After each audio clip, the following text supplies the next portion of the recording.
Okay, good evening everyone, and welcome to another episode of Trails in the Sky, second chapter. My controller disconnected there, so I apologize for the abrupt start. But anyway, last time around, we started up on chapter 1. The heck did we do? We investigated the mysterious society of Ouroboros, or are attempting to, and our investigations led us to investigate a few ghost sightings. And thanks to the help of the Hunter of Love, Olivier, we've determined that the culprit of sorts is hiding somewhere in the vicinity of Genus Royal Academy. So we're off there to investigate now. Hopefully we find out who this guy is and what the hell he's doing, you know, being bound to frickin' Genus Royal Academy.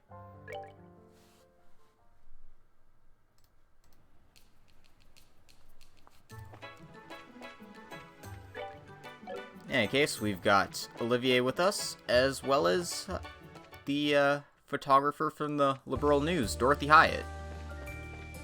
So, you know, hopefully we'll be able to catch this ghost. If not in person, then at least on camera. Anyway, so Genus Royal Academy is along the Vista Forest Road here. An easy enough track to find.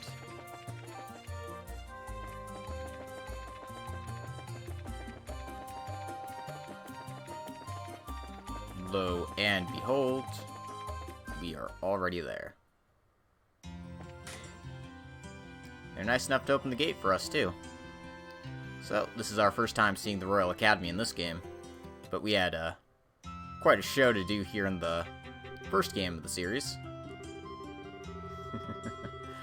I don't think we're actually allowed to bring sex offenders within a 50-mile radius of, or a 500-meter radius of a school ground, so sorry, Olivier. You might want to go home.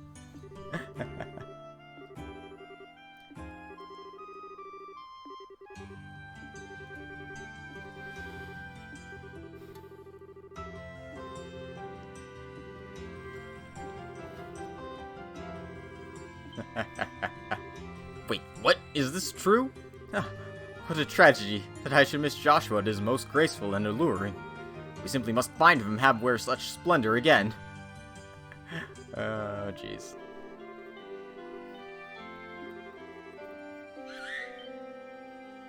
Oh, well, if it isn't Sieg. If he's here, then Chloe must be hanging around here somewhere. Aw. She trusts Estelle enough to land on her hand. That's adorable.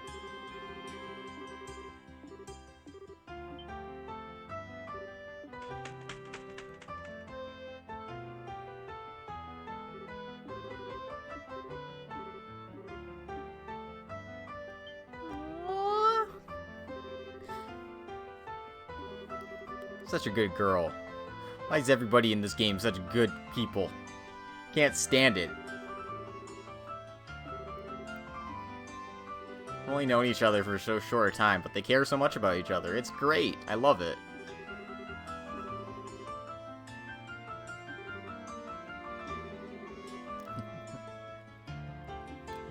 I mean, this is probably Estelle's greatest superpower. The ability to make friends with anyone and anything under the sun.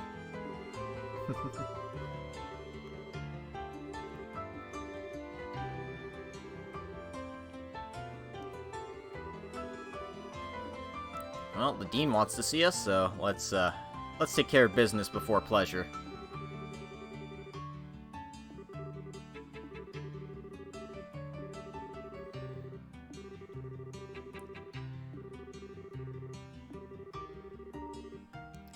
Okay, that makes sense.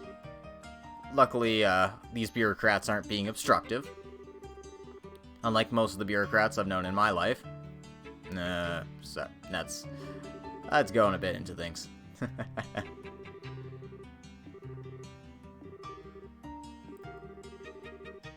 So yeah, the school council didn't really get any notices because, hey, exam crunch season. I absolutely understand what that's like.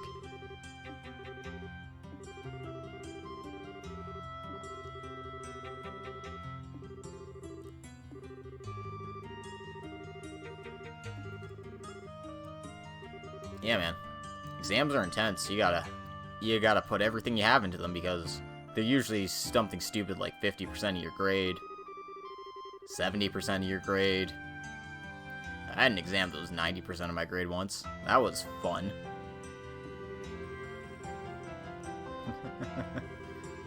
It was a 90% of your grade exam, and there was only 3 questions on it, so bear that in mind.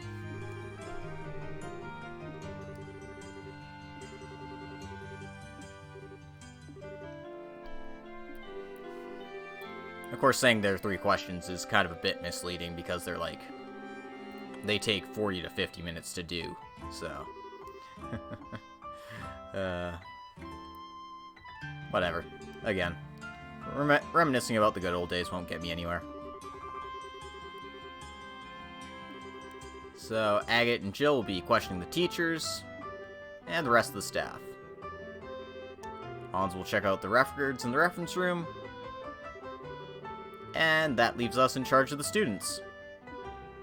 Well, us and Chloe. Dorothy, Olivier, do what you want. You're not going to be much help anyway.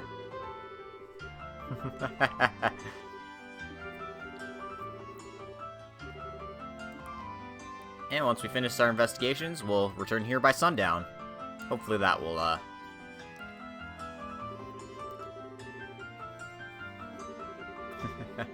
will help us out. Seems like, you've chosen a good student council president if she can delegate well.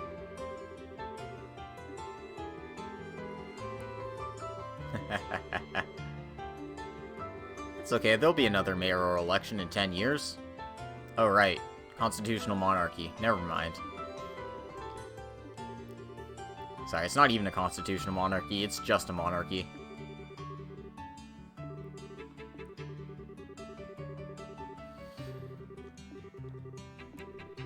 Aww.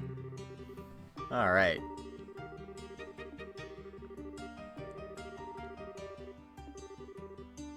So remember to go check the dormitories, check the dining hall, you know, all the places you'd find students.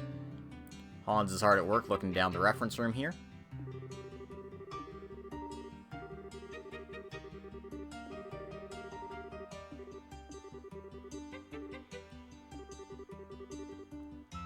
And it seems like Hans is worried about Joshua.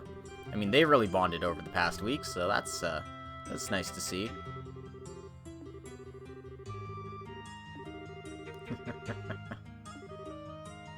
Yeah. Well, that's still true. He'd never talked about his life before then, but man, he loved talking about his life with Estelle. Really love each other. God damn it, Joshua, you piece of shit. I hate you. God damn it, why would you do this?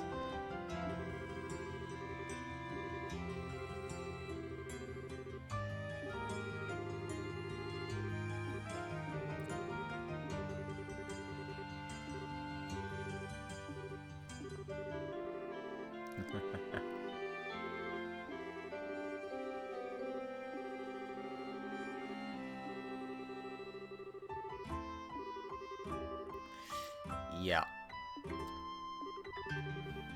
Something you have, you giant idiot.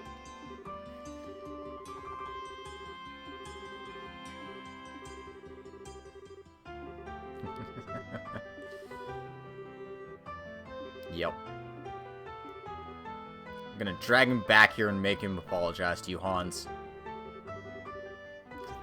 Way to go, Estelle.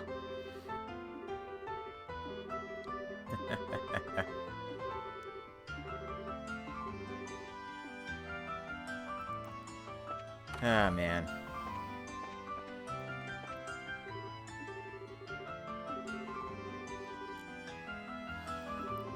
This Joshua stuff always hurts me painfully. I mean, I love the poor boy to death, but man, this hurts.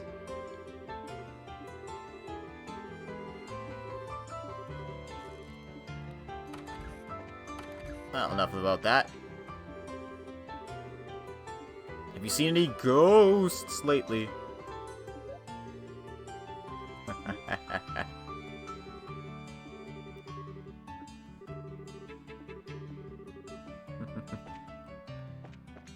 Nope, not saying a word.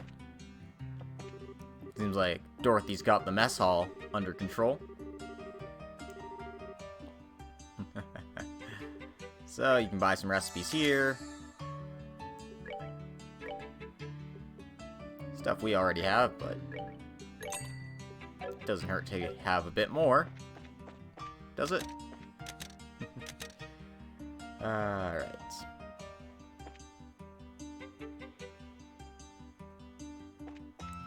So, let's get this investigation underway. Never mind. Let's talk to Olivier first before getting our investigation properly underway here. Don't tell him where the girls' dorm is. This is why we keep sex offenders away from schools and stuff.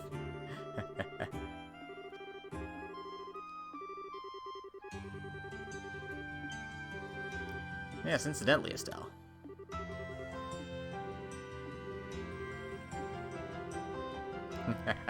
Thank you, Estelle. You're the real MVP. We're gonna go to the boys' dorm first. Just go ahead, poke your head in all the rooms, talk to some people.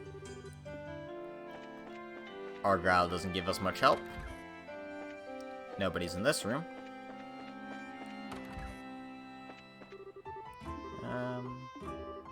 Dennis doesn't have anything for us either.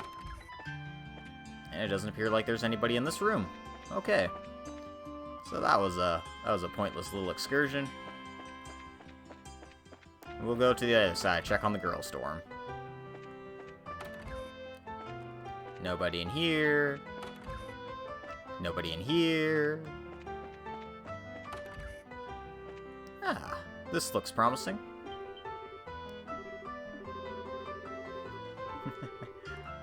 Oh, jeez. That's gotta be tough. This time I will say my piece. Ah, she's studying abroad from the Empire. I can't imagine she's too fond of home if she wants to do her sightseeing travel now.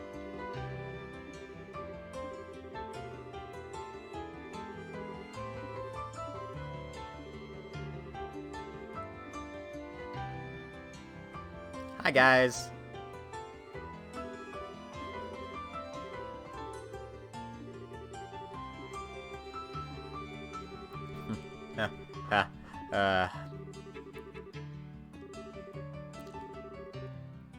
Well, seems like Felicity has seen something.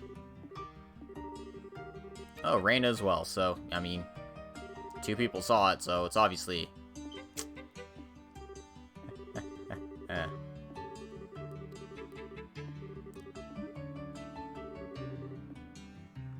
She's like, I'm gonna ignore this ever happened. So, night before exams.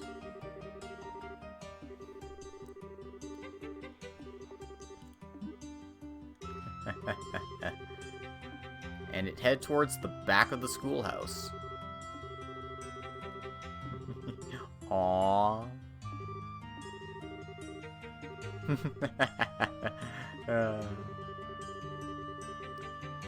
Poor Raina. Well, poor Felicity more than anything. Oh.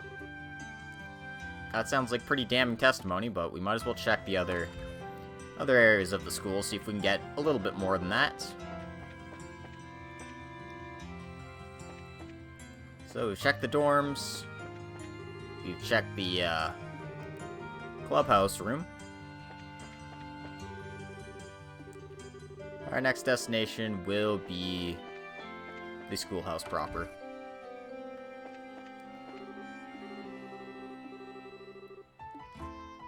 Most people will just tell us all about their studying. So let's check the humanities classroom, see if we got anything. That's one way to live. Ah, well, if it isn't Mickey. Seems like he has something to say to us.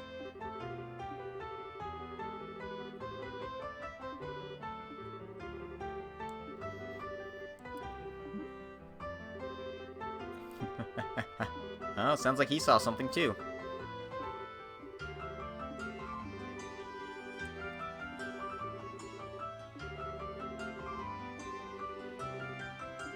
Apparently a white floating person flew right past him. He headed towards the rear gate, so, you know, the old schoolhouse.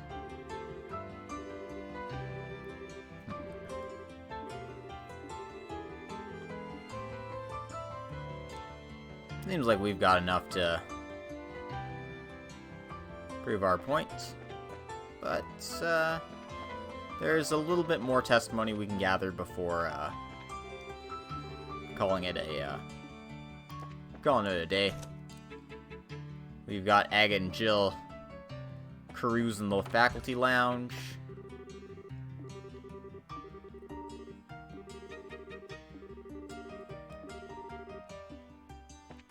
And it seems like Dean Collins will at least help us out if we need it. But let's just go ahead and finish up our investigation by talking to the last person we need to talk to.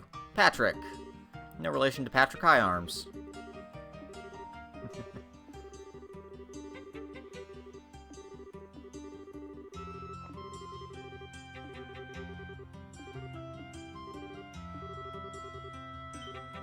Okay, his testimony matches the other two people. Stayed behind the classroom to study. When he saw this white shadowy form floating outside. But he only saw it moving towards the east, which matches what the other two people said.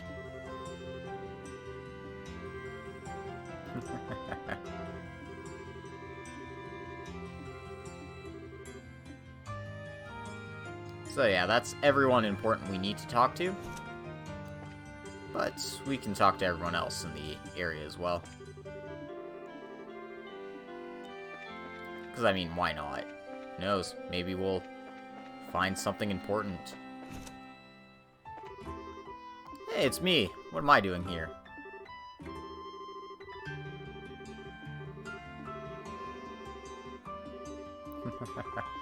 Yeah, I didn't see a thing. Alright.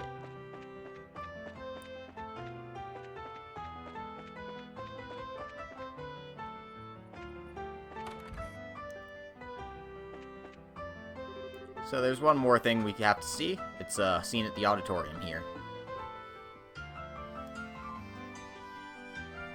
Back where we acted on stage. Good times were had.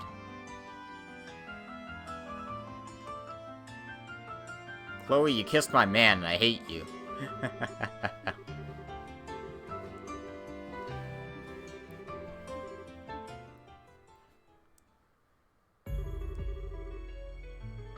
Yeah, Chloe was crushing on Joshua super hard. Obviously.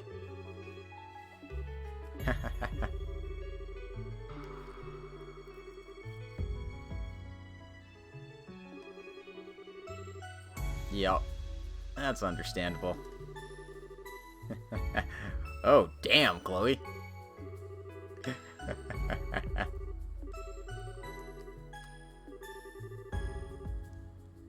Yep.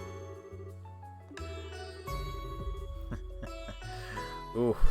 Yeah, that's one way to lose the Joshua sweepstakes.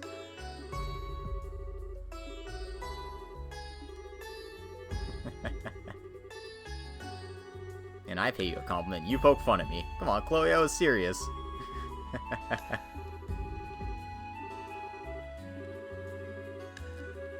It's okay, Chloe loves you too, Estelle.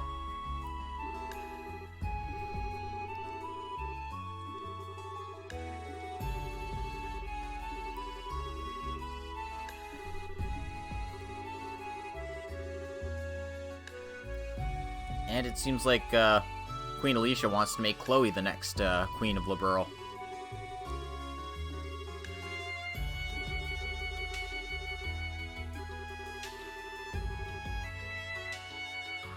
I don't know about that. It seems like if you become a good queen, you can talk to your friends casually and hug those orphans.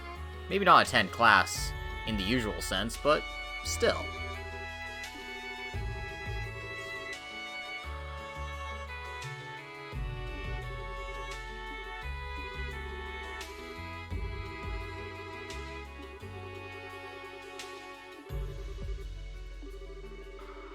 Yeah.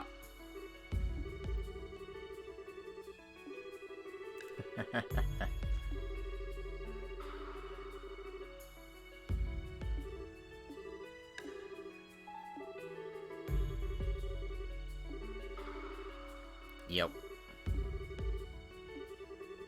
And the cute ones always the ones who don't understand girls' feelings.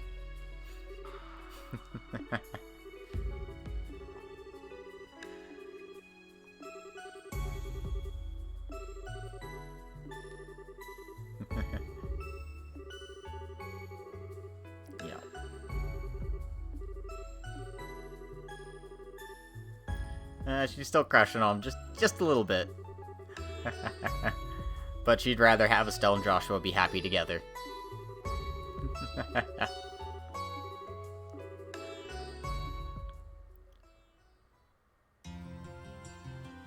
So, with that little heart-to-heart out of the way, it's nighttime. Well, it's sunset. So, let's go ahead and head back to the student council room. And we'll put our testimonies together. Maybe we'll come up with something conclusive. This girl wanted to be a rival from the very beginning. She's like, oh damn, this raven-haired boy is so hot. Like, if he wasn't, you know, wandering the countryside with his girlfriend, I might have a chance. Hit me in the face. No thanks. Anyway, Chronozen, how's it going today? Seems like the janitor was the only staff member who saw something weird. And that matches our testimony.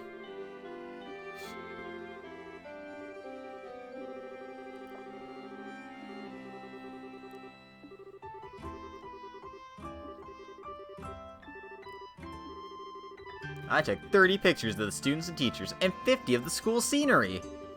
They're all really cute. I love this place. Sadly, my efforts failed to shine. I did, however, cause several beautiful kittens to flock to the siren call of my lute. Thank you for your contribution, Dorothy, Olivier.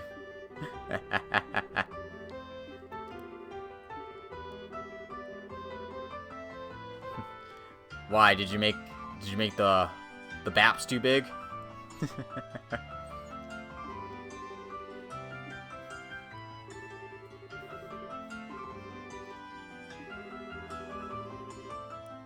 So this original schoolhouse has been around for centuries.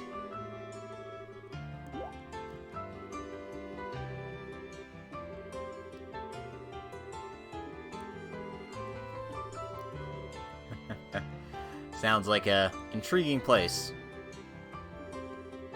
Maybe we'll find a giant robot in there. No.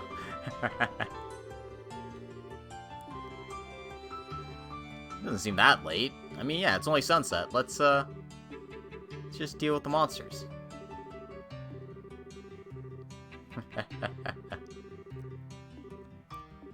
And Olivier does make a good point. Ghosts come out at night.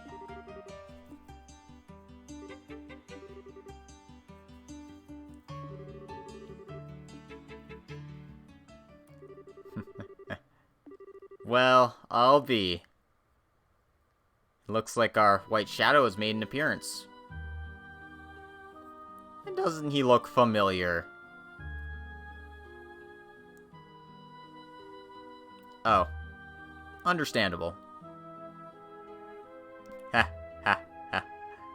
It's almost like he's inviting us to the old schoolhouse there.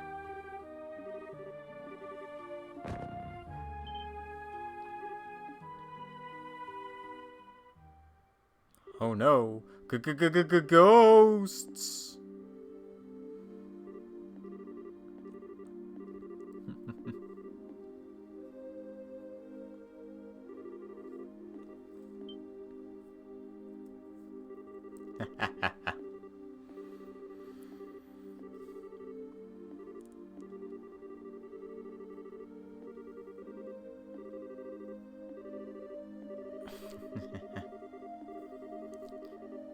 So, matches our description.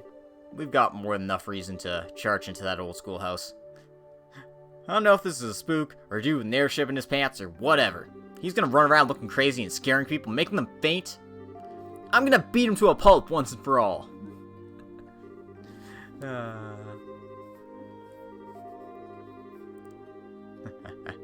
I see one. I ain't afraid, no ghost. Jeez. Estelle's great.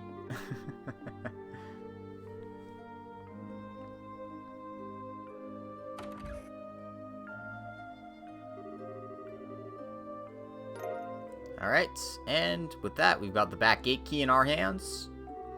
So let's, go ahead and beat the shit out of some ghosts. I'm gonna go into the schoolhouse, punch this ghost in the face, and drag him back to the guild. We're finally entering Estelle's element, it seems.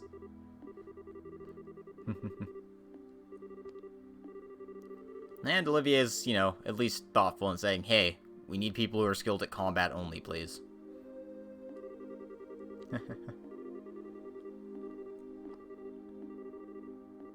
Excuse me, princess.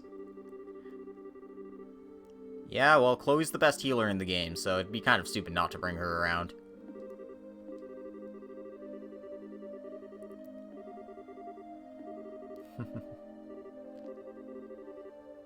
Alright.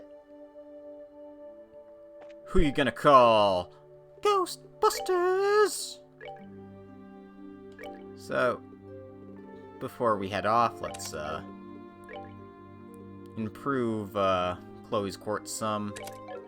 Obviously, I don't have everything I need, but enough to at least cover the few things we do need. Something for earth quartz would be ideal. And we don't need strength anyway on Chloe, so defense seems reasonable. And yeah. Something like this. That way we have widespread healing, revival spells, and a decent selection of arts as well. So yeah, let's charge into the fray, because we don't have a station where we can, like, you know, upgrade our ornament. So whatever, we're good to go.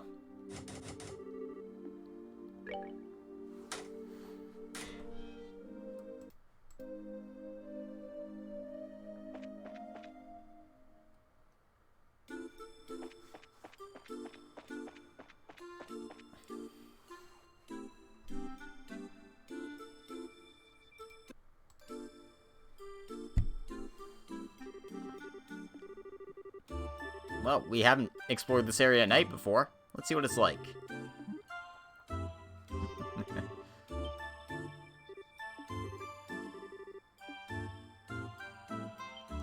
Ah, there's a card in the door. This seems familiar.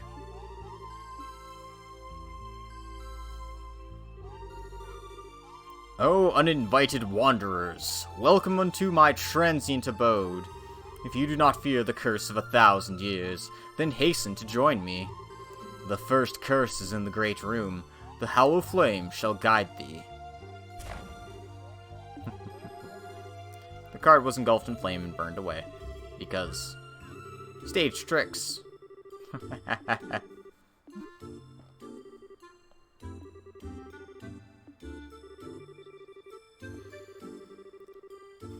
So let's find ourselves a hollow room, or a hollow flame in a great room. Shouldn't be too hard to find.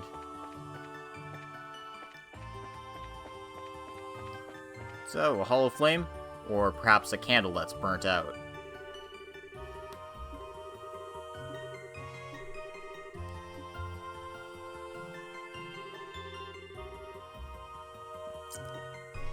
Seek the south-facing student in the classroom. Once again, another spontaneously combusting card.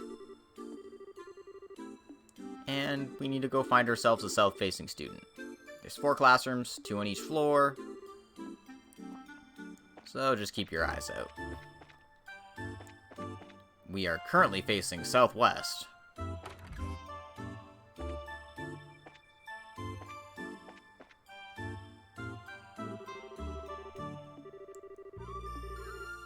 And this seems to be the one we're looking for. The third curse lies within the garden. Seek ye the fallen neck.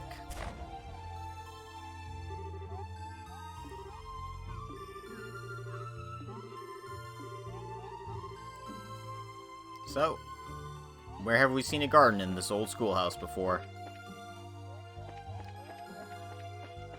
It's off to the right side of the building here. I believe it's in the 2nd floor. Yeah, the fallen neck is this broken one here.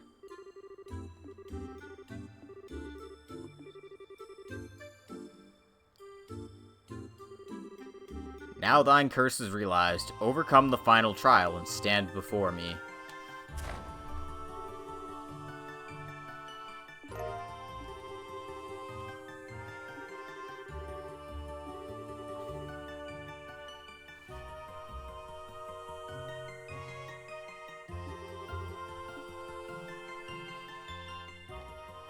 So, we found a key to open the place.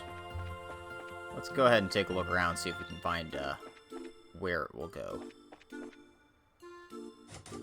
Found it. Alright, so that'll take us to the next area.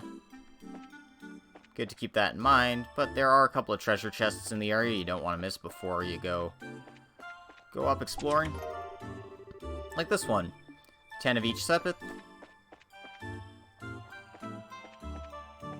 And there's another one on this set of classrooms up here, where you normally have no reason to go. Just basic tier bomb, but hey, anything helps. Alright, let's explore the last dungeon of the chapter. Check out this dragon statue here. Yeah, used to. Ha, ha, ha, ha.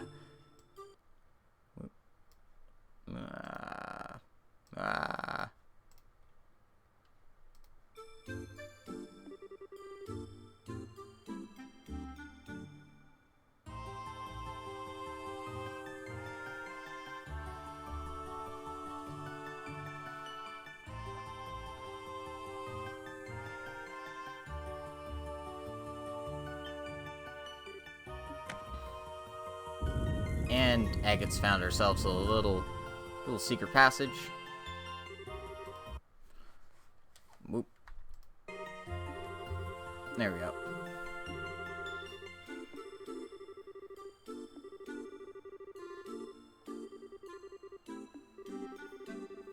Yeah, this probably isn't a ghost. It's probably some dude pretending to be a ghost.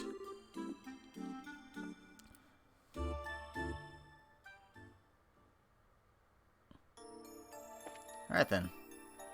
We've got ourselves a recovery station here. So take care to use that if you are a little short on EP and health recovery. And here we are in the old schoolhouse basement. We get to deal with some real freaky shit down here, so get prepared. Like seriously, what the hell is this thing? It's a Moki. The hell's a Moki? I don't know, but it's weak against earth and fire arts. So.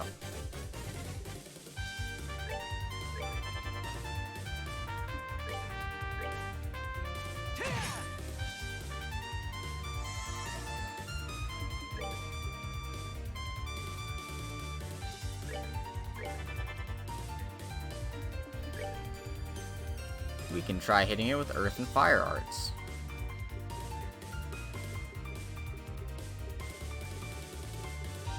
Right, I don't have any fire on Chloe. Oh well.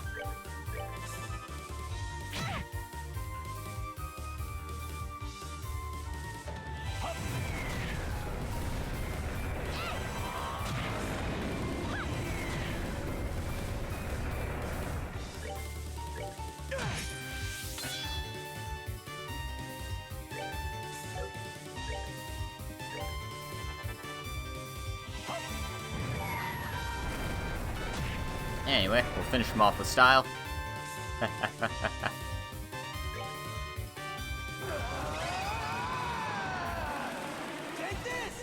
Man, perverted Jesus lives on within our hearts.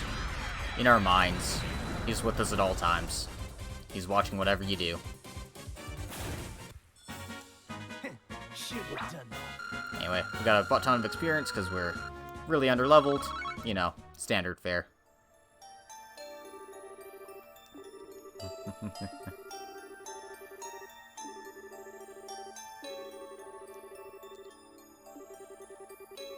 So, let's deal with this mysterious ghost trial. And tell Dorothy to back off.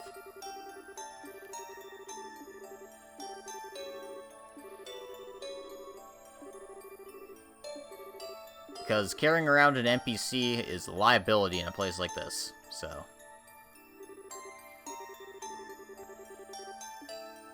And Agatha's like, yeah, let's only fight what we need to. Nice thing is, we have a cloak quartz to make that dream a reality. Anyway, let's explore this area first. Grab a couple of treasure chests. Reviving bomb. And an attack 2 quartz. That would be handy if this was the base game, and we didn't have New Game Plus quartz and stuff. Head on over here. Grab the Tira Bomb. Check out this room here for 3 treasure chests. Shield 1, EP charge, and a monster chest. Filled with dudes with cannons. Because, you know, why the hell not, right?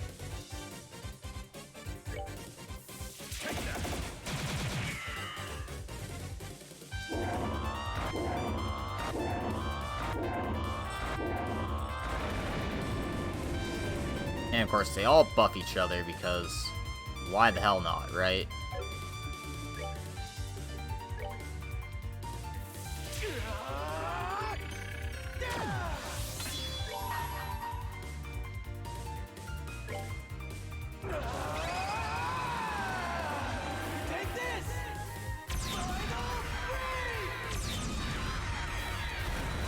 I need to go mess with my tactics after this. Agate shouldn't be in the back row like this. This is dumb.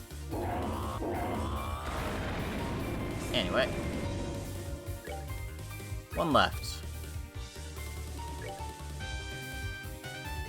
And I don't care if he recovers, because not a big deal.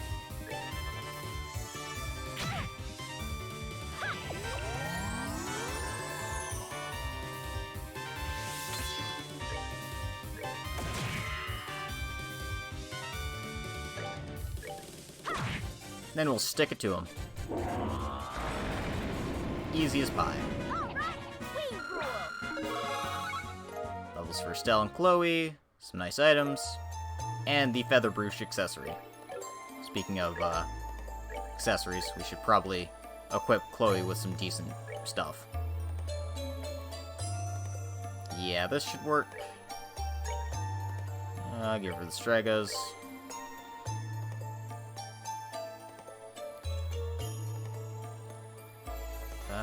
Tiger Heart's not quite what we want.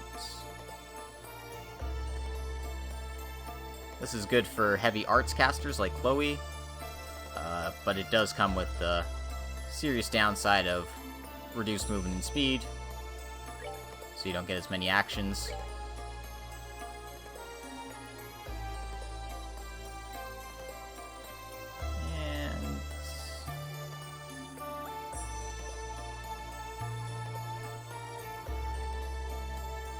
Yeah, we'll go with that.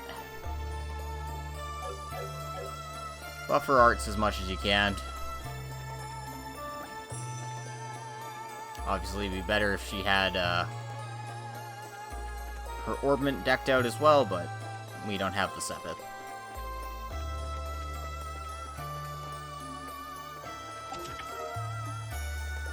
Some insulating tape there. EP charge there. That deals with the treasure chests in this area, so... Well, treasure chests on the all the wrong paths. So go back to the very beginning here, and we'll take the right path instead, because this is the way you have to go to progress. Get a weapon for Olivier. Isn't any better than his Revolter, so don't worry about that too much.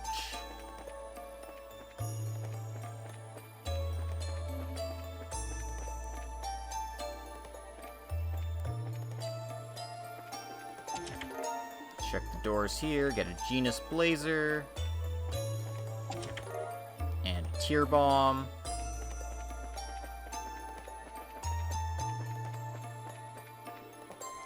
And these stairs will lead us to the second floor, where there's another monster in a chest.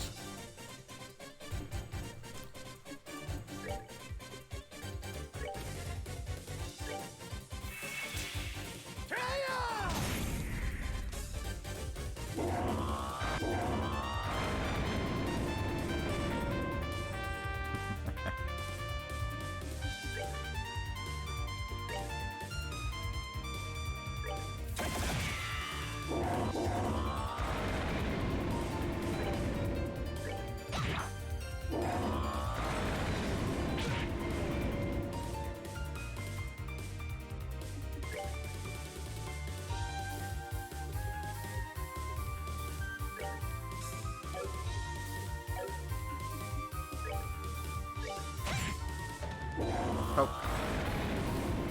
Poke it to solve all your problems.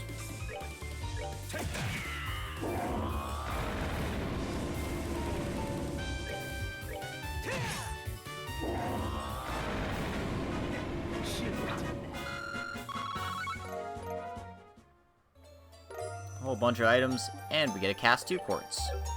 Nice. Speaking of cast quartz, I really should have a cast quartz on Chloe, now I think about it.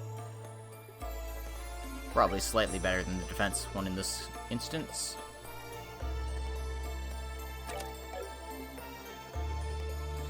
Also gives us access to White Gehenna, so, you know, can't complain about that.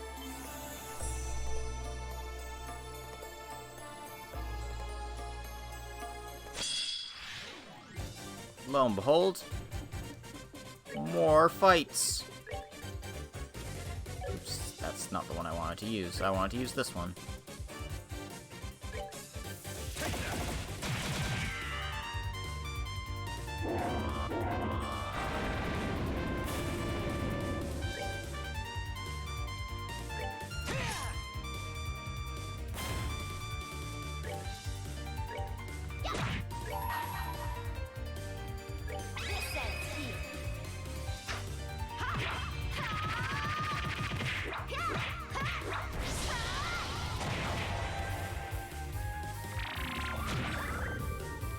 Yep.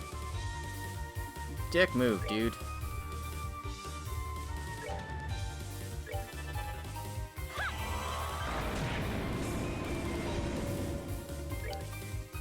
Right now in the early game, our attacks are a bit more effective than our arts. Just because, you know, endgame equipment and all that. Arts will catch up in time, but got quite a few levels. Got quite a few new crafts, which are just upgrades to our old ones. So, we're even stronger than before. I want to take the left path first, to loot as many treasure chests as possible.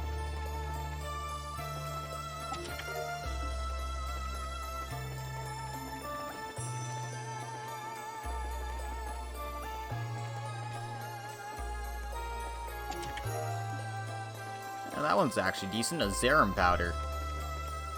First time they introduced those. And a reviving bomb. So, they're basically saying, yeah, you're gonna run to a boss fight pretty soon here. So, be prepared.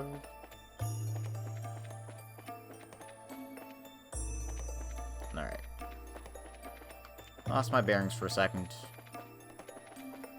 Yeah, we want to take this right path now.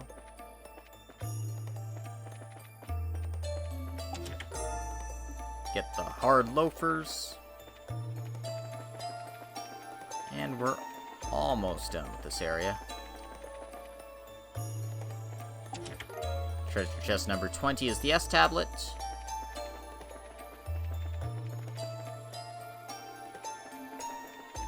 And before heading up that way, there's just one last treasure chest over here. One more EP charge. So, recover at the charging station.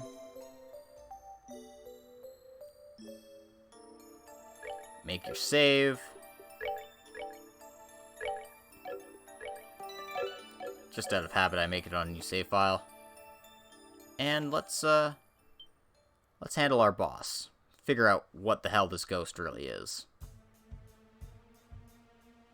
Whoever he is, he's got some swank theme music. So, just who the hell are you? Ha ha ha. Welcome, my guests, to my humble, transient abode.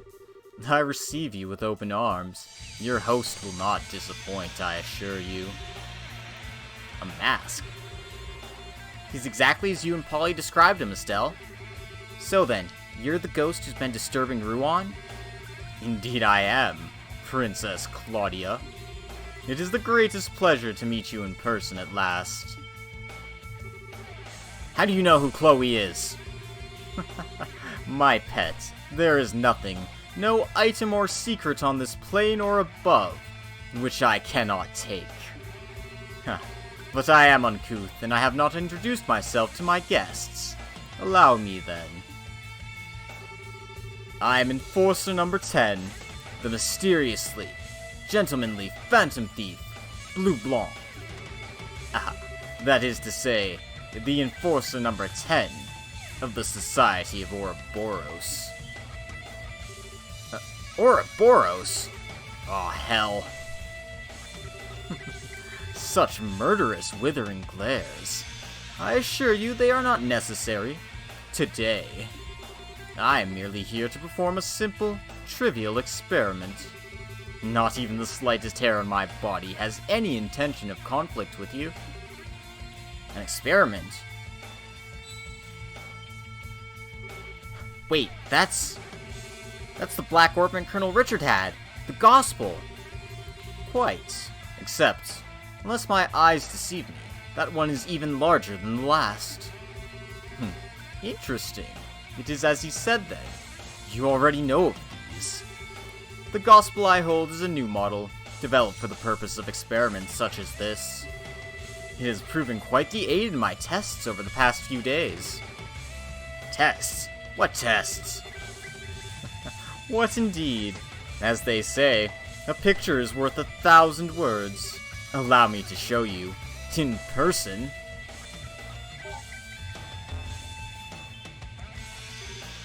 The ghost! No, it seems to be a projection, or of some sort, cast into the air using that device. I've never heard of such a device being invented. Naturally not. This is a hologram projector that we developed. Of course, the projector on its own can cast images little farther than this, but with the power of the Gospel, one can do things such as this. Ah! Holy!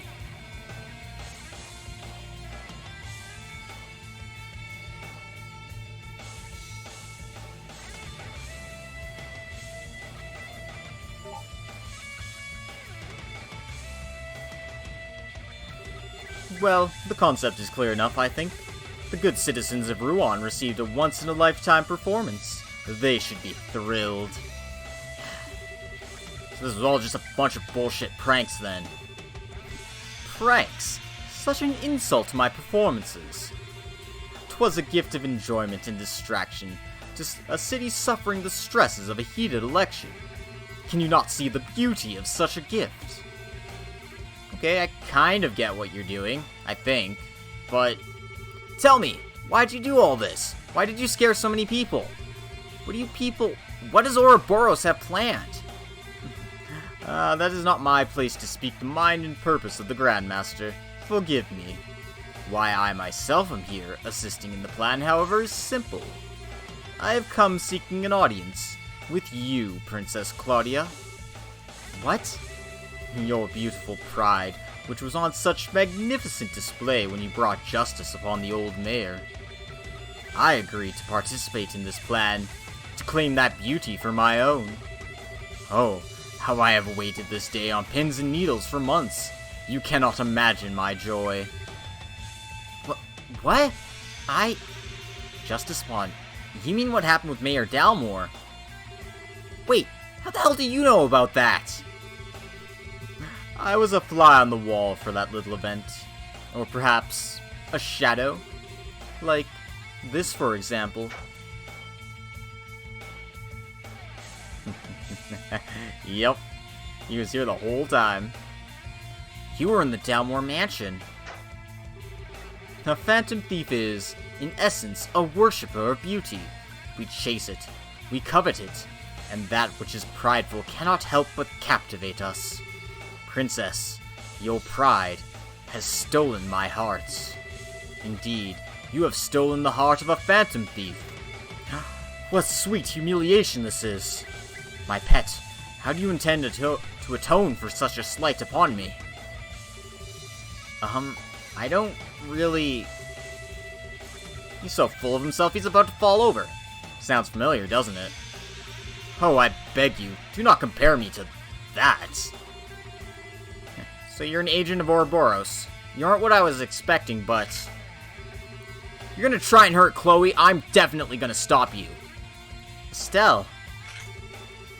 Right. In accordance with the laws of the Bracer Guild, you're hereby under arrest and charged with intrusion, theft, and a bunch of other junk. We got a whole lot of questions for you. That gossip will be in just the start. So come quietly. We break your teeth. How boorish. Arrest? Me? Well, it would be invigorating to have a little fracas.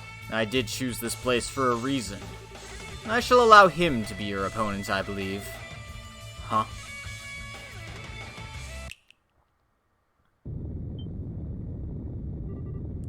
What the? I would say I have a bad feeling, but somehow I feel it's too obvious.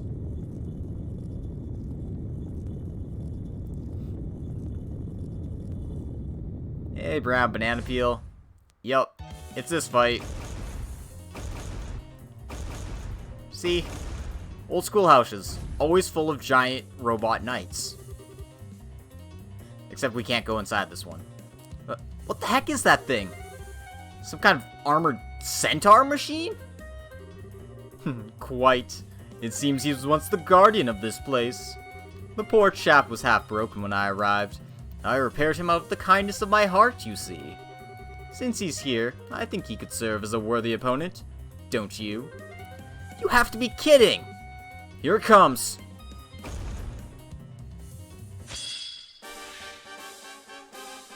Alright.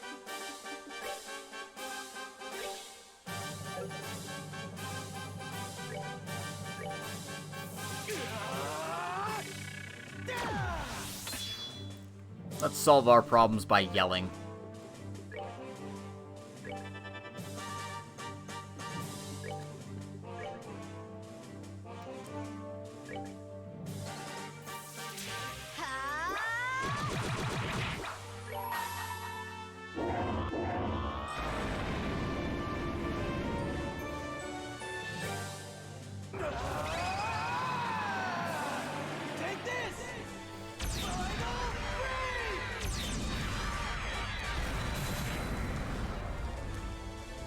Alright.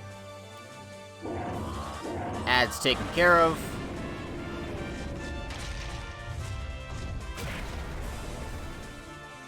Damn it, Chloe, counter that. And now Agate's in prime position to yell at his problems again. Man, Camphor got so debuffed in this game. Used to be minus 50, minus 50. Whatever.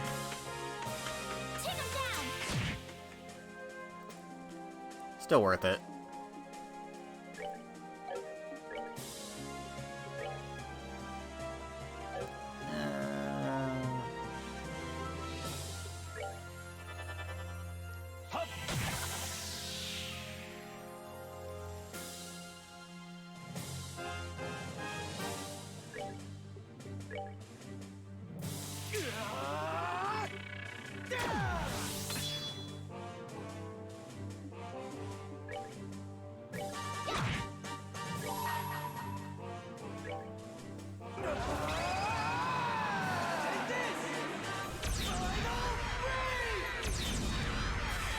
Anyway, welcome to boss fights with Agate.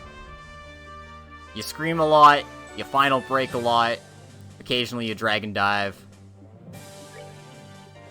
And everyone has fun, right? I'm having fun. My love, I give to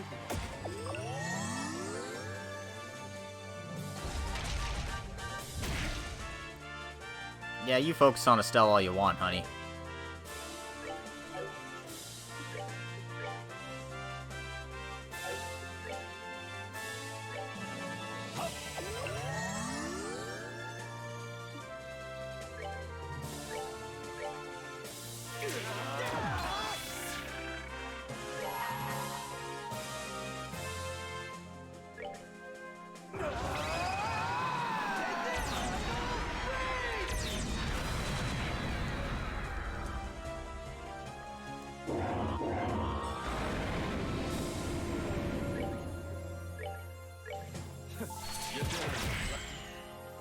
And there we go. Boss dealt with. Turns out screaming a lot and yelling final break is a good way to kill bosses. Enjoy the show. And with that, last boss of the first chapter is done. But, we're not exactly out of the woods yet. What a waste of time. Alright, clown, your turn. Hope you don't mind a few missing teeth. Really now, such a lack of elegance in your fighting styles. I'd hoped for better. Well, if I must, let me show you a proper example of elegance. Flum! What? The torches. Agil! Ah! He did something to our shadows! Apologies, my guest, but I must ask that you remain still from this point forward. You seem surprised when Dalmore's treasure did this. However, for we enforcers, such abilities are trivial, even without such crutches. No! Damn it, I didn't expect this. Ah! Sig! There you are, courageous little white knight. Your chivalrous bravery is admirable, but I must ask you to remain still for a while. Ah, my Princess Claudia, you are now a prisoner to my desires. How does it feel, I wonder? Do not think that this will break me. Even if you bind my body, you shall never enslave my heart. So long as I am myself, you will never take me. Yes, yes! Those eyes which shine with such beautiful pride, which say, I will never break. That shine is what I desire. Ah, you are everything I hoped for. Hey, cut the crap, okay? Creepy mask dude, get the hell away from Chloe! Creepy mask dude, really? Do not understand the beauty of this mask. You have a very dim understanding of refinement, pet. I ask you, be silent.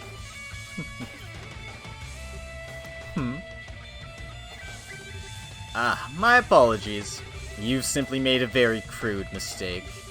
I'm afraid I couldn't help but give an innocent chuckle. Oh, this should be amusing, in the way watching a pig wallow in mud is captivating. And what exactly is my mistake, Bard? I certainly wouldn't deny Claudia's beauty, not even for a moment. Her beauty, however, extends far beyond the estimation your frail, tasteless aesthetic provides. You may approach her again when you have learned the first thing about beauty, Jester of the Grandmaster. What? Your words are bold in the face of death, Erebonian. But what gives such vagabond musician scum such as yourself any right to insult my sense of beauty? Choose your next words carefully, for they will determine your fate. Then I shall phrase them as a question. What is beauty? You disappoint. I expected more than such foolishness. Beauty is pride, a distant light gleaming far above mortal cares.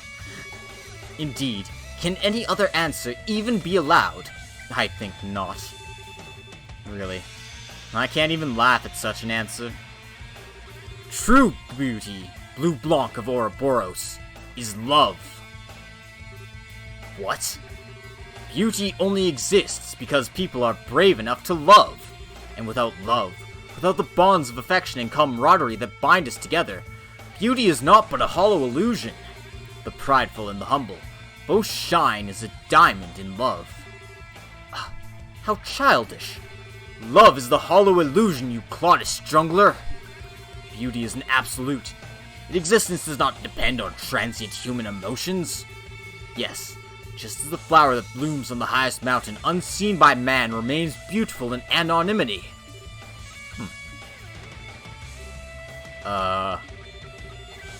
I've never been forced to listen to a more brain-rottingly stupid conversation in my life. I'm not quite sure what to say about all this. Never would I have expected to find a proper rival in the ways of beauty among such ruin. Musician, give me your name.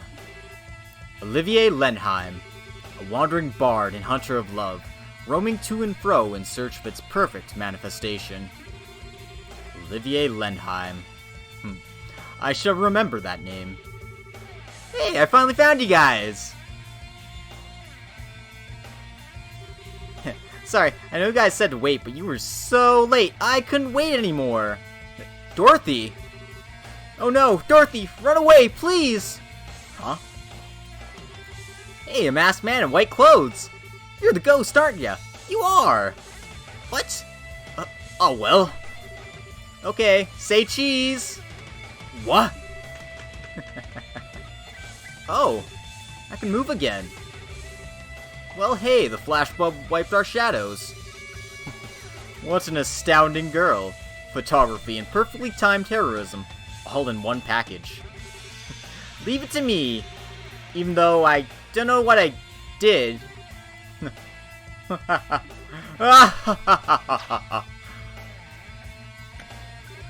Crap.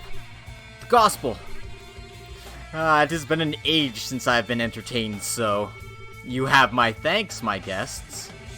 You son of a... What are you gonna do now? I'm going to end our revelry for tonight. Forgive me if I seem an ungracious host. It appears, however, that I must take stock of my assumptions about you. I can see now why the Black Fang takes such an interest in you. The Black Fang? You mean Joshua? We are old acquaintances, in a sense. The reason you came to my attention at all was because I noticed that shock of black hair and amber eyes with you. Though his memories have returned to the stage of his mind, I do wonder where he's rehearsing. Oh, the Hellas.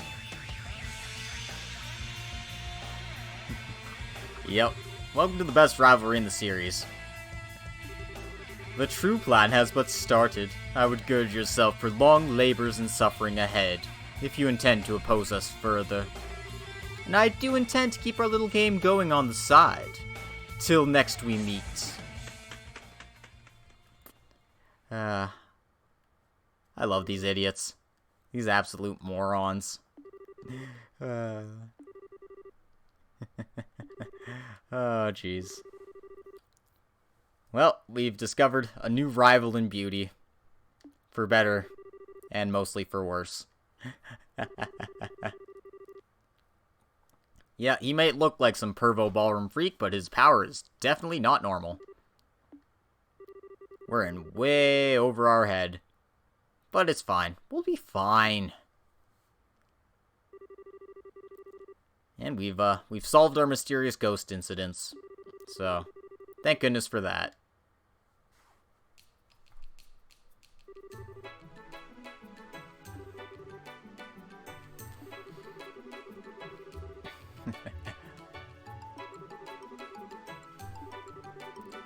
Who you gonna call? Ghost Bracers! I mean, Ghostbusters. And with 47 BP, we're currently at max for the end of this chapter.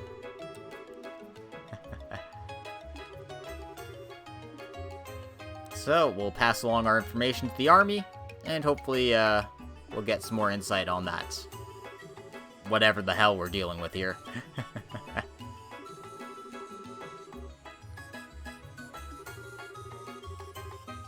So, it seems they're performing experiments in Liberl for whatever reason. We have no idea why. But they do seem to be incredibly powerful, so we'll need to be on our guard. We'll need to get way stronger. And, you know, we learned a little bit about how their society works.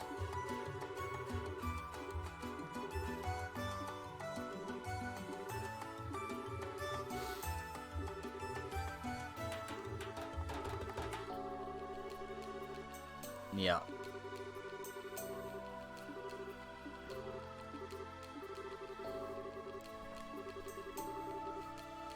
Yeah, Stell's right on the money there.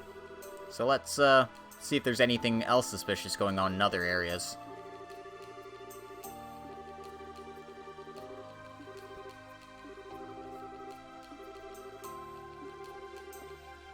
Seems like the Zeiss branch needs a little help because their standby isn't there.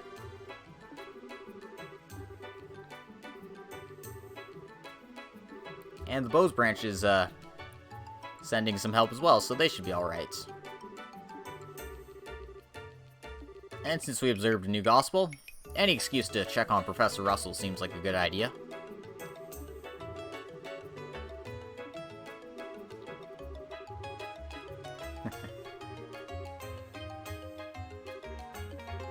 Well, naturally. They're going to be coming with us, because we need a full party for this stuff.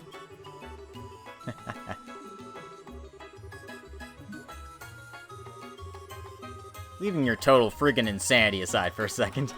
Don't drag Chloe into this too, you jerk. She doesn't even want... Nah, she does want to come.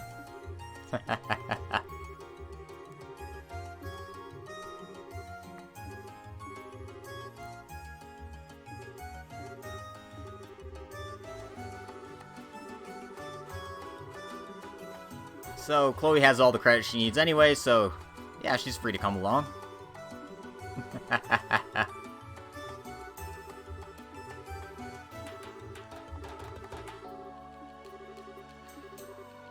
And, you know, Agate's way more, genial about this. Like, fine, we can have a princess around.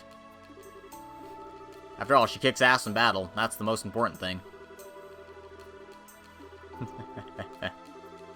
Yeah, let's find our lost princess. And this would make me the lone wandering prince from a nearby country, here to take back the dark-haired princess. Oh, I love Olivier. Such a good boy. Anyway, with our new temporary assistants in tow, we can call this the end of Chapter 1. I haven't been streaming that long, have I? Let me just check here. Barely an hour. Okay, let's make our save, but, we're gonna go a little bit past Chapter 1 here. If I realized I was so close to the end, I would have just done that all in one episode. Oh well. Let's see who, Blue Blanc is, meeting here in Rouen.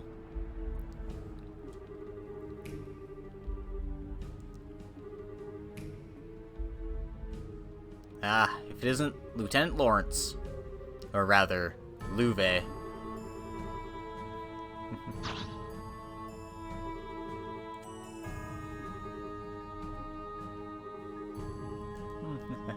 Yeah, he has, no care for, small talk.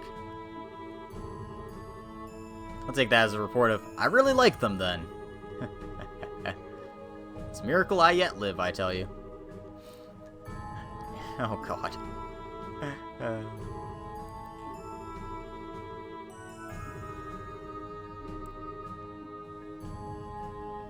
And it seems he's returning the gospel to Lawrence here. Louvet. 90% success rate. Actually, and accurately project for many hundreds of Selge.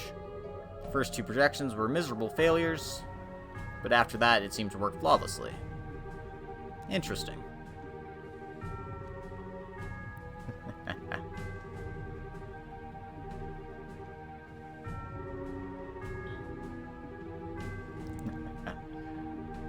The stuff of miracles, the providence of she who dwells above alone. What does he mean, I wonder? Well, if they're going to be cryptic as hell, we're never going to find out. But if we can assume they're relying on the goddess's power, then, you know, whatever. Ah, somebody's been listening into this little conversation here.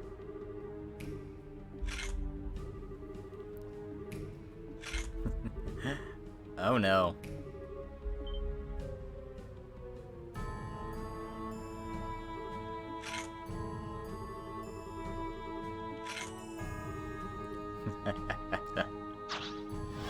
Well.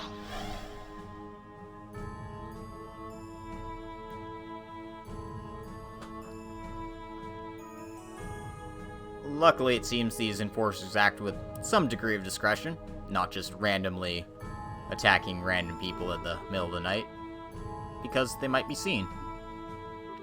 But that's about it. Looks like the Ravens are drunk off their asses. Oh. What are you doing, Kevin? What are you doing stalking around looking for Ouroboros?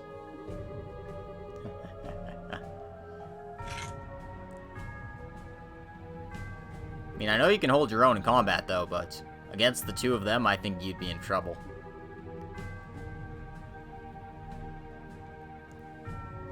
Anyway, welcome to the start of Chapter 2, The Raging Land.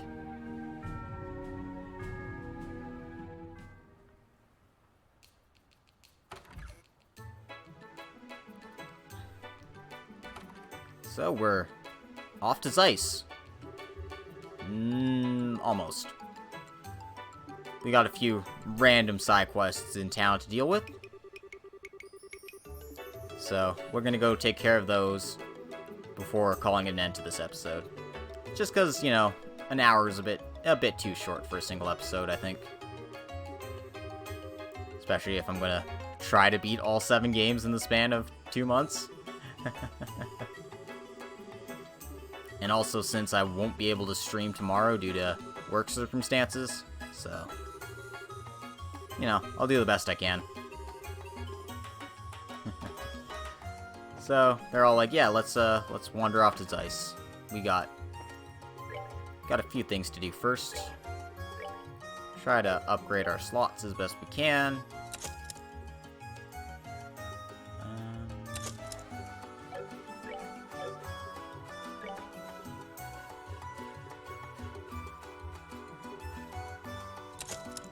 Fortunately, running away from all these random fights means we don't really have the opportunity to gather all the Sepith we need.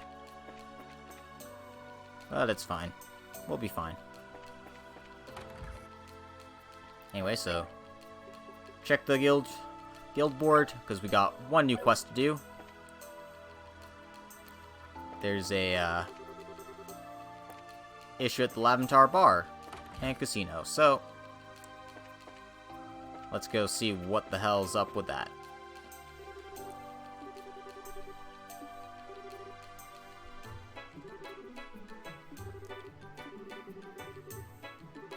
So she needs some gamblers.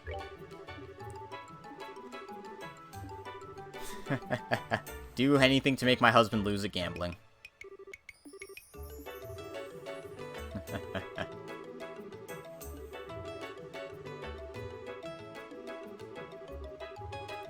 Yep, he wins a few times at the casino and suddenly he's a pro gambler.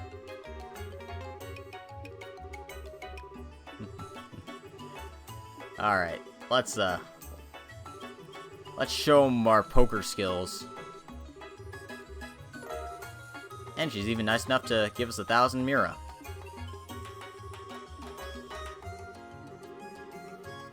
His name's Filio, and he's out playing cards. Anyway, kick his ass in poker. Let's go.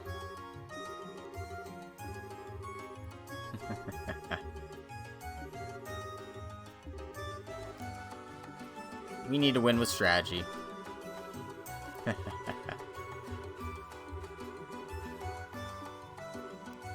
So since he's kind of transparent, he's not a very good gambler.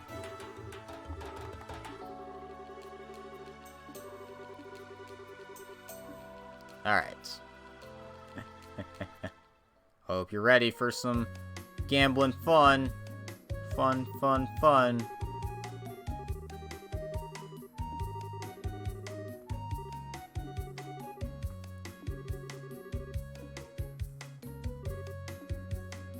There we are.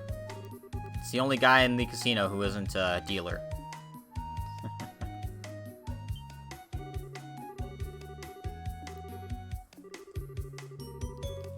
Afraid you're just losing against a guy who's the master of random chance.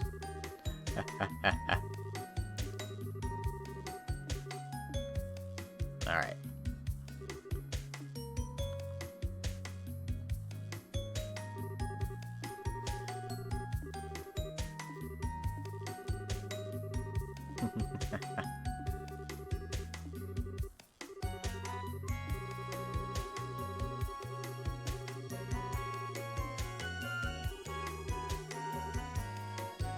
Alright, we got a variant of poker in here.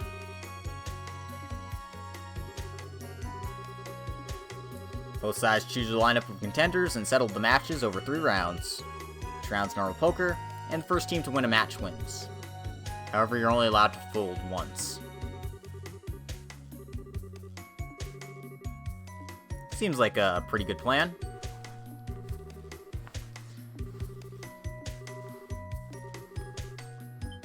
And, seems like Chloe wants to sit out, probably because she's not very good at gambling. Or, you know, students are forbidden to gamble. That makes sense.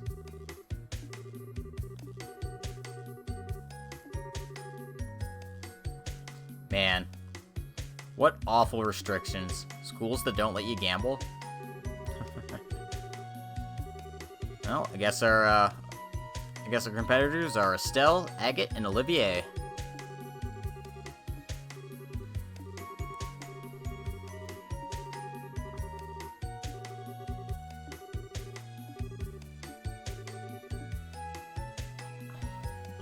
So, let's decide how we should do this.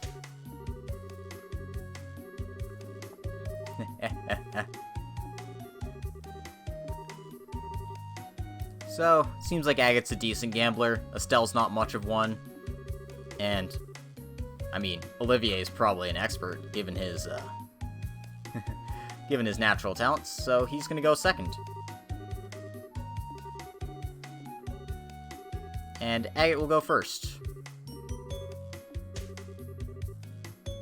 Because, you know, winning first is the best way of doing it. If we can take the advantage early, that should settle it early.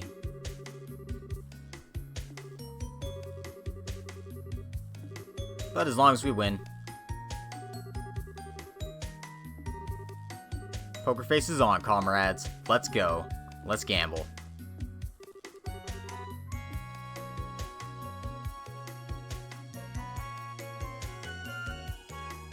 So let's see what Agate can do.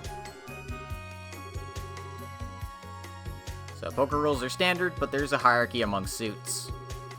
So spade trumps hearts, trumps diamonds, trumps clubs.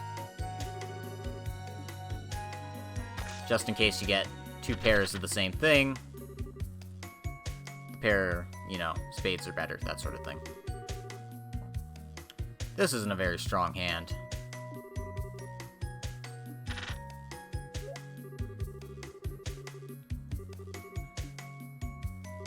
Seems like he's pretty confident about his hand.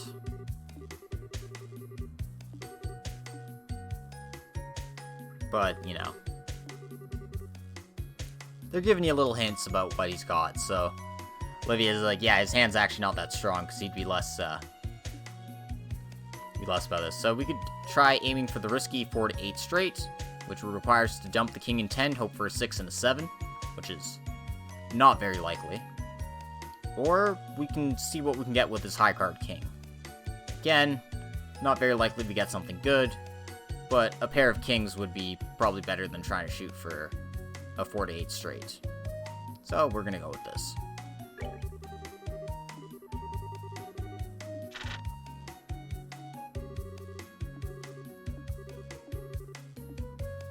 And with him changing 3, he probably just has a pair of his own.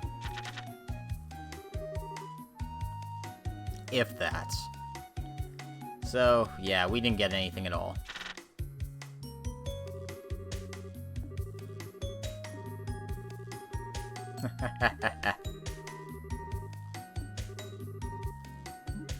He seems very confident.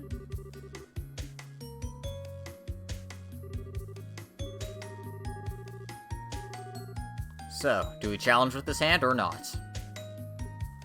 The correct answer is actually to challenge here, despite not having a thing.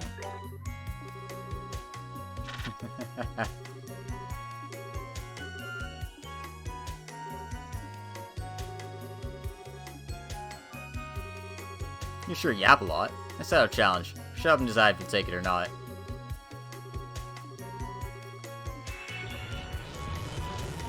Ha. Ha. Ha. Ha. There we go. That's one way to win a hand in poker. Just intimidate them into folding.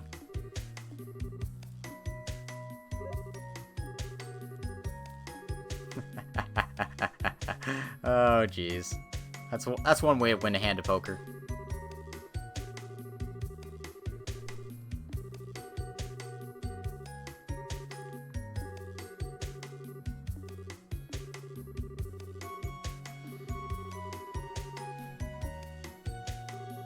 And, you know, giving them a subtle hint that you may need the courage to stand down.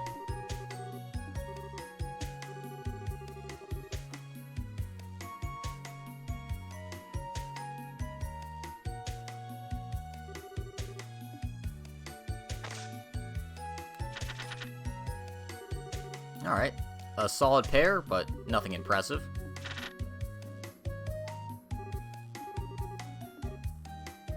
And it seems like Felio's got a chance at hitting something really good, judging by his reaction.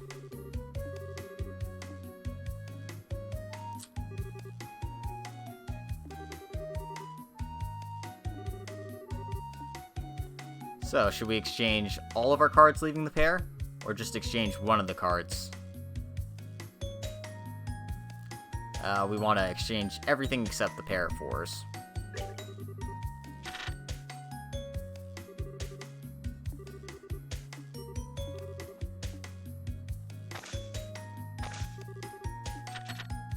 Okay. A couple of pairs. That's not a bad hand.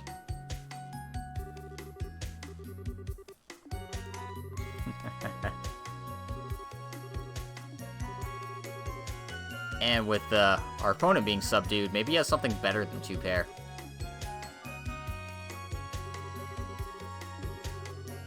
Now then, should we challenge with this hand or fold? We're gonna fold. We don't stand a chance against what he's got.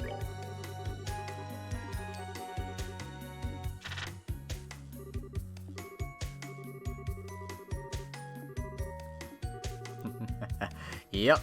Rather disappointed.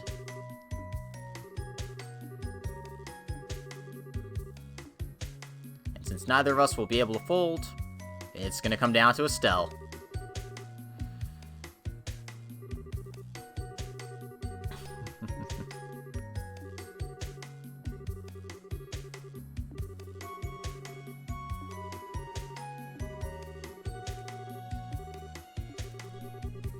So, go ahead, Estelle. You can do it. We believe in you.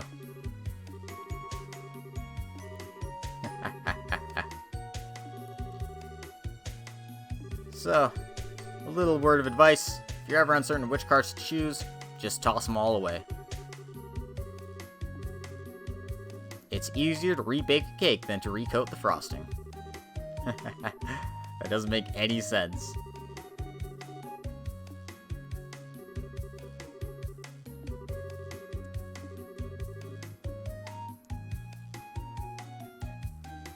So, let's see what we got.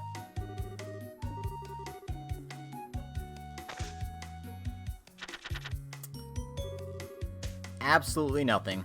We could chase a flush, but that's about it.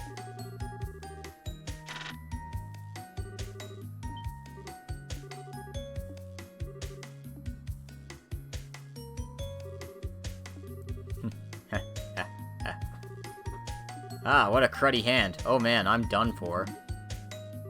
He's got something stupidly good.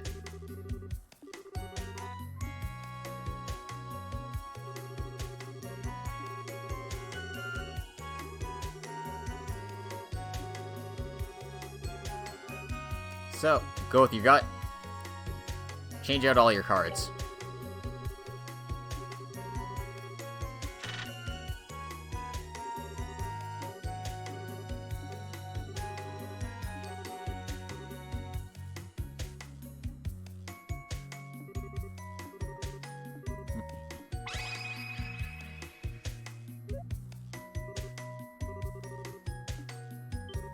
Ha! Ha! Ha! Ha! Ha! Ha!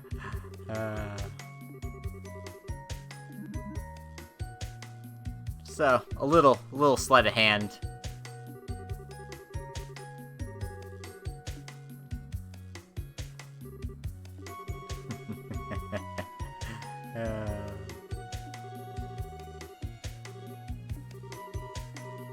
And exchange one card for that guy.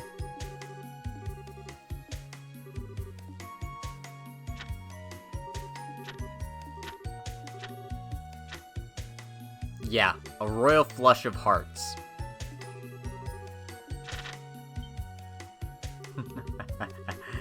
Yep, the second strongest hand you can get.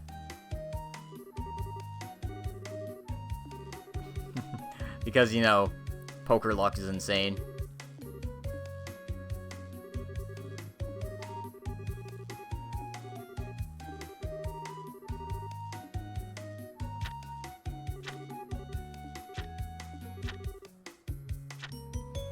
It's okay. We've got a spade royal flush, which beats a heart royal flush. I wonder how we got that.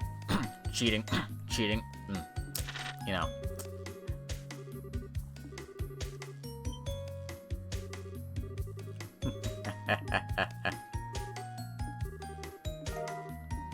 There we go. We even won 1,000 Mira for our troubles.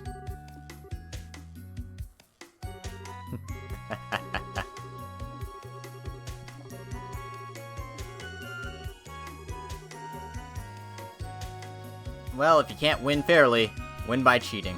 That's the #1 rule of being a bracer, right?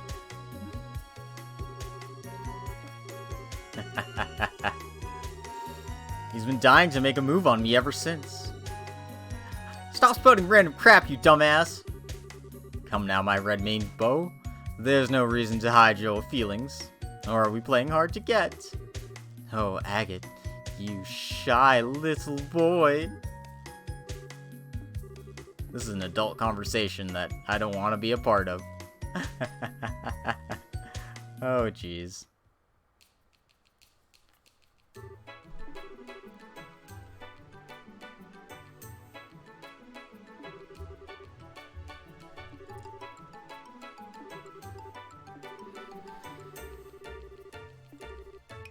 And because we won, we get a little extra mirror for our trouble.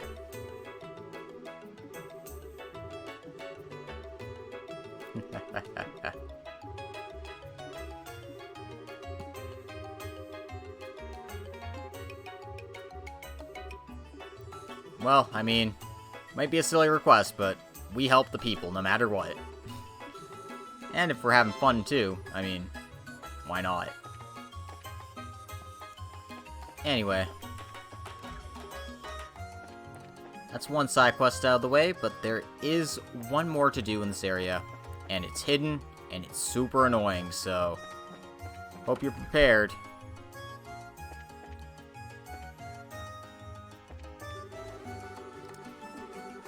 Looks like Belden's helping out his dad with the mayoral elections, so that's nice to see.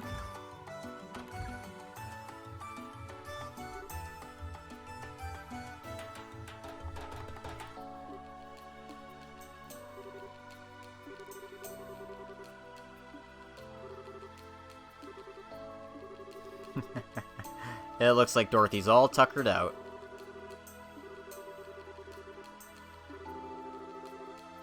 Must be pretty tough to sleep in a room with only one bed. Unless... No, Niall's probably sleeping on the couch.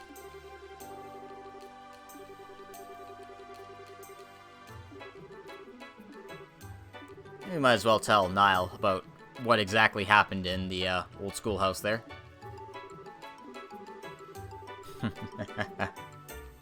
Phantom Thief B is one of those Ouroboros people. And yeah, he's a famous thief.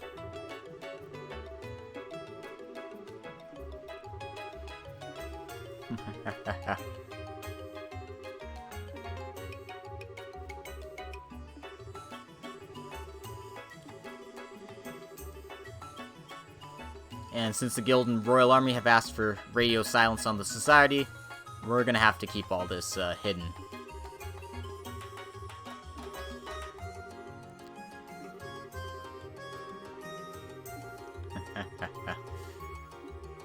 Makes sense. I mean, it sucks as a reporter, you want to chase the truth, but what can you do?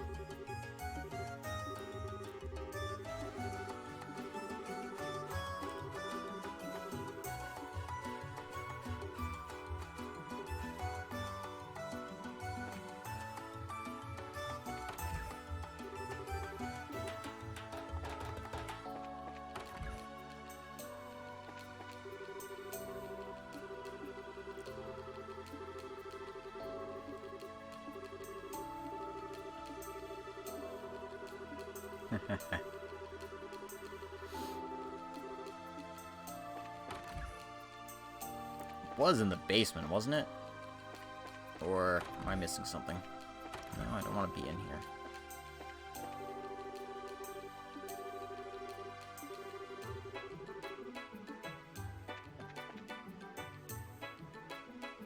Ah, we had to head to the basement and then come up to the top floor here.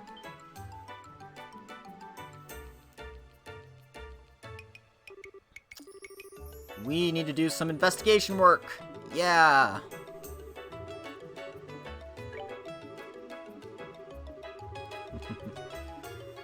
We have to head to Norman's election office on the top floor here.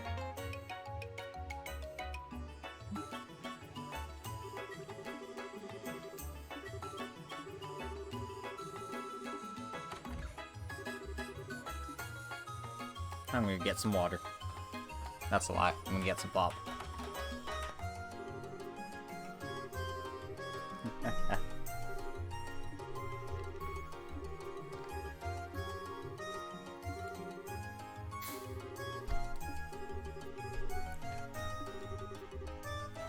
Oh, there's an assault case. That's not good.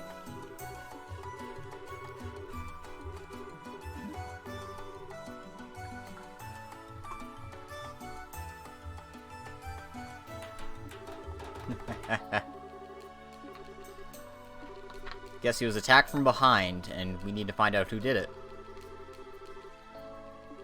He was on the balcony, and then he got hit from behind, so... that's not good.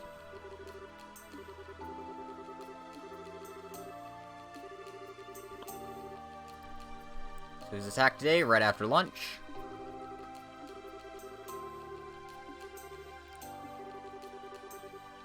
And apparently this Cooper fellow is the most suspicious of the bunch.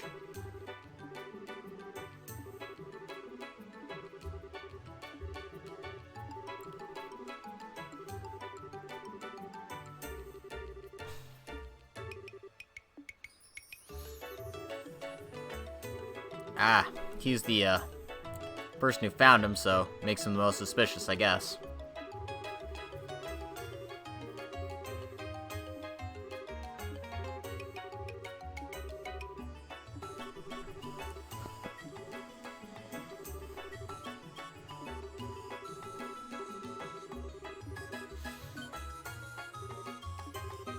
And it seems Cooper thinks that the crime occurred before he was there, so he can't be the one who did it.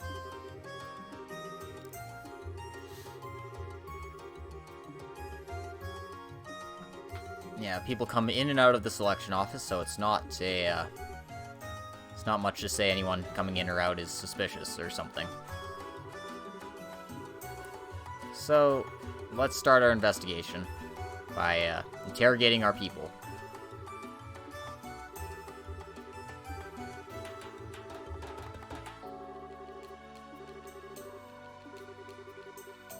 Apparently the room appeared cleaner than before.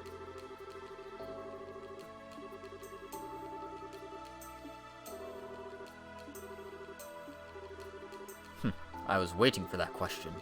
I am a traveling bard, a poetic soul wandering the wilds, a genius mute. Sure, if nothing's been stolen, then isn't the idea that this guy's pretty weak? At this stage, I don't think there's any point in worrying about motive.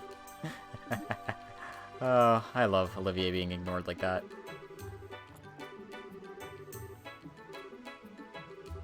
Just ignore him.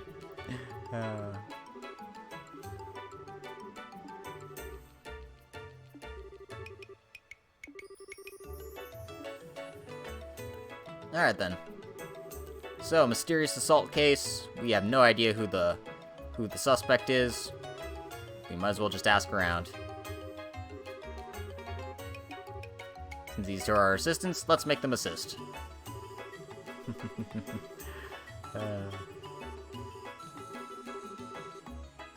So we ask about Cooper, something should turn up. If we end up getting a picture of our guy, we'll talk to Agate, and we'll discover this.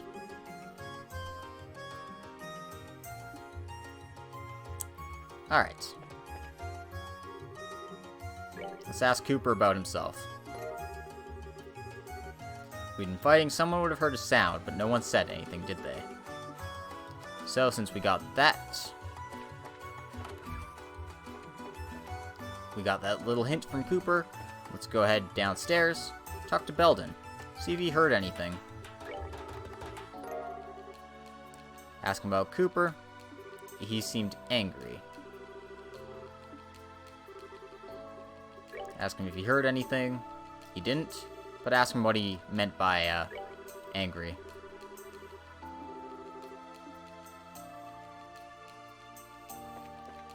Okay. So, we'll bug him about why he felt angry. Apparently, Harrio's attitude was way worse than his. So why don't you ask around about Harrio?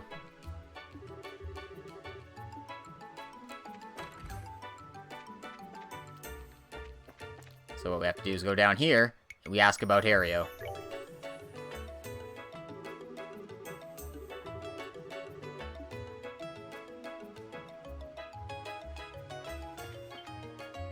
As we head on back, we get a little cutscene here.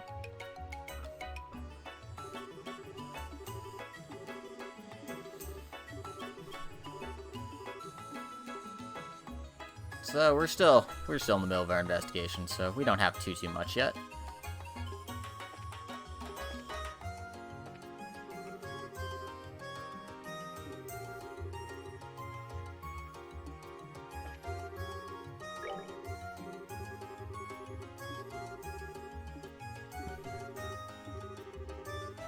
And with Agate down here, we ask about Harrio again.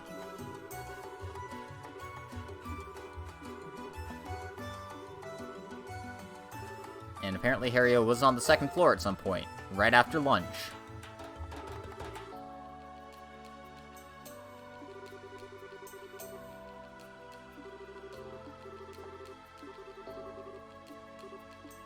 Alright.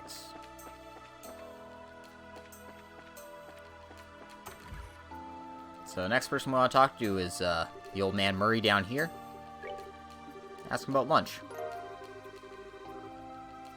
He always goes out to lunch as soon as he hears the bell toll.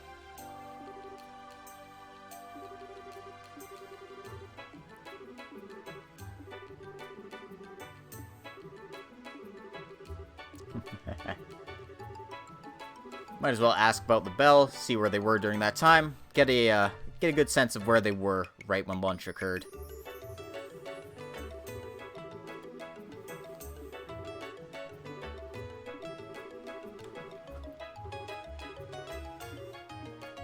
So with that, to help jog people's memory, let's go ask Bellkeeper about, or Innkeeper about the bell. Who was prepping the guest rooms at the time. And someone had apparently cleaned the plates in the office, so he was able to finish work quickly.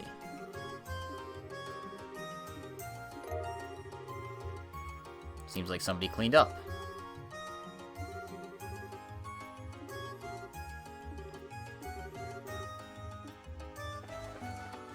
Then we go back down here. I'm cutting out the middle steps of this operation because this is a pretty annoying quest if you don't know exactly what you're doing. So I'll talk to Old Man Murray again, ask him about sounds. Apparently he heard a loud sound from the balcony. Like a big smack or something. And we'll ask him about the bell as well.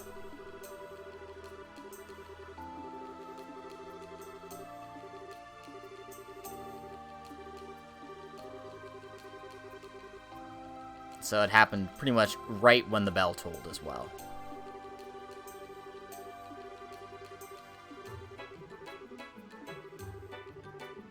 And someone without an alibi when the bell rang is the criminal. So that's a good information about us.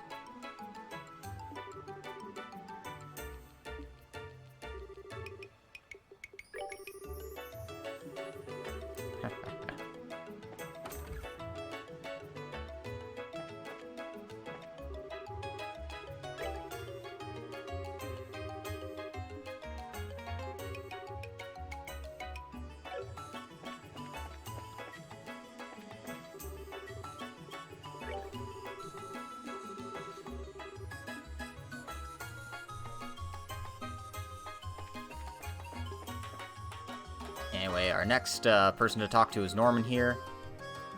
We want to talk to him about the bell toll, try to figure out where he was. Apparently he was with Harrio at the time, so that's an alibi for both of them.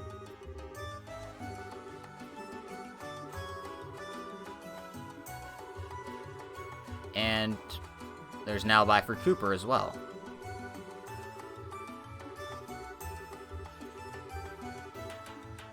So, we've helped them out. Let's ask them about cleaning up as well.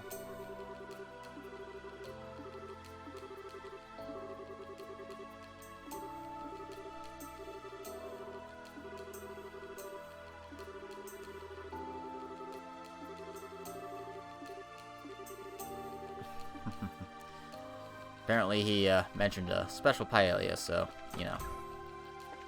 Good to know. Let's talk to Belden about the bell toll.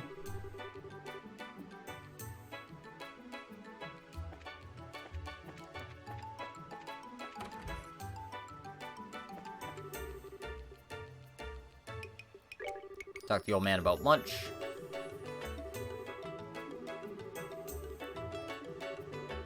Can't fly across the sea.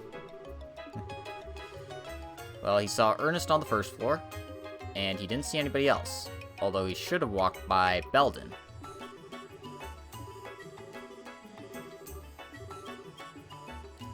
So, let's ask about Belden cleaning up.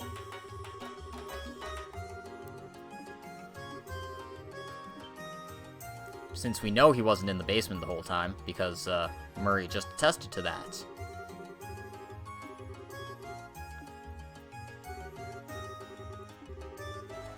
So, Belden can't establish an alibi. Means we can ask around about Belden, too. Let's ask what he did for lunch.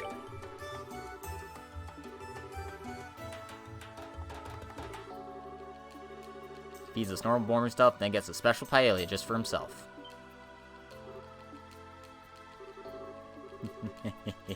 So, that falls in line with what we know about someone cleaning up his dishes.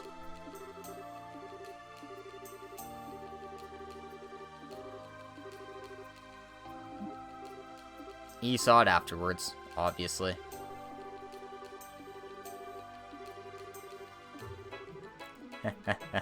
Well, we can't grill him about that, but we can ask his dad about his lunch, so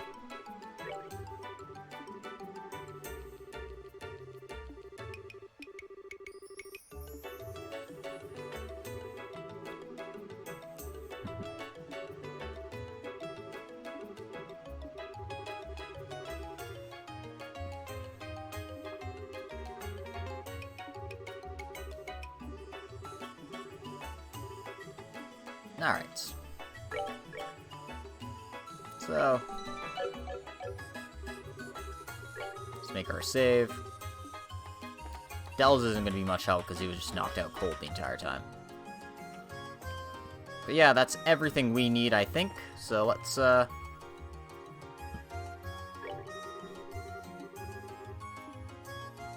ahead and report.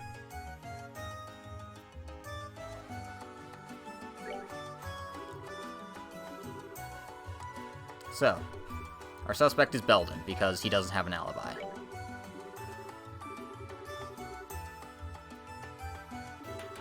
Cooper has an alibi.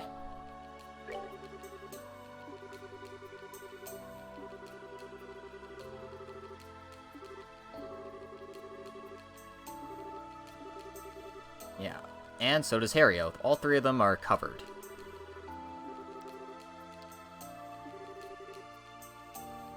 So we also know that Belden has no alibi. Cooper and Harry have already been cleared as the culprits, so this person is the most likely possibility. At least by process of elimination.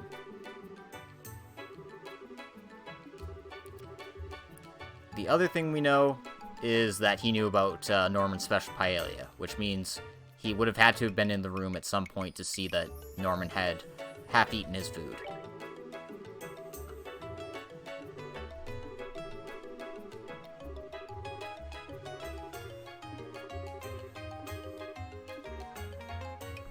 It means he would have had to have been on the second floor at some point. Yeah, we don't have enough to arrest them with the proof we have on hand, but with everything we've heard, we can at least see what he did and try to figure out a little bit more about it.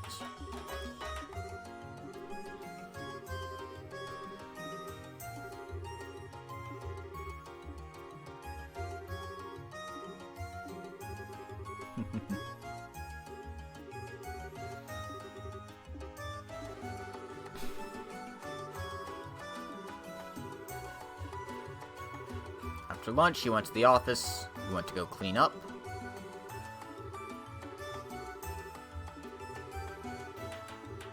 He went to go ahead and tidy the office, but apparently something happened.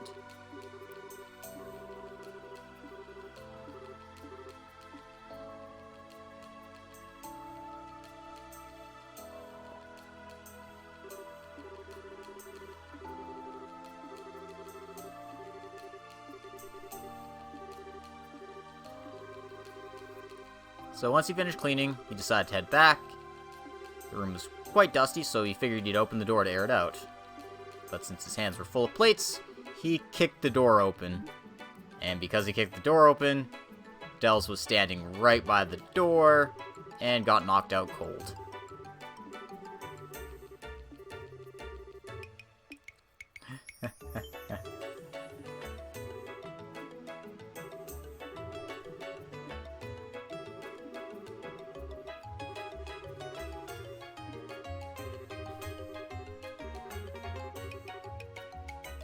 Yeah. Belden, you gotta nut up, man. Fortify. And Dells just wants to forgive and forget, since this was all just a misunderstanding.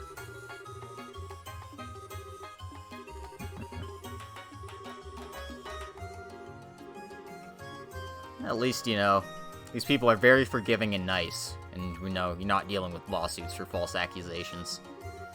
Like you would in real life, because people are assholes in real life.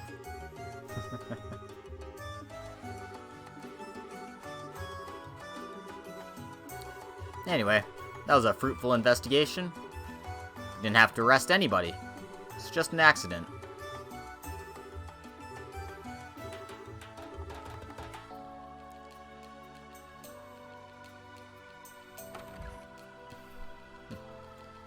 And with that investigation complete, we are officially done with Chapter 1.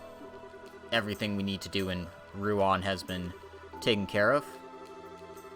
So, we'll be heading to Zeiss next after this.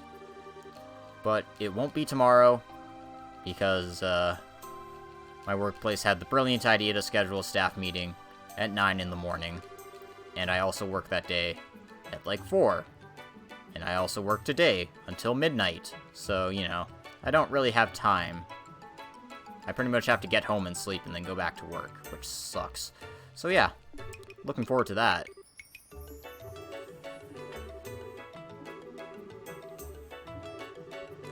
In any case,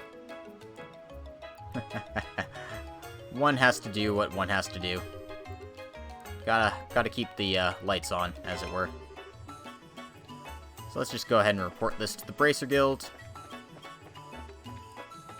And once we do that, we can call this an episode.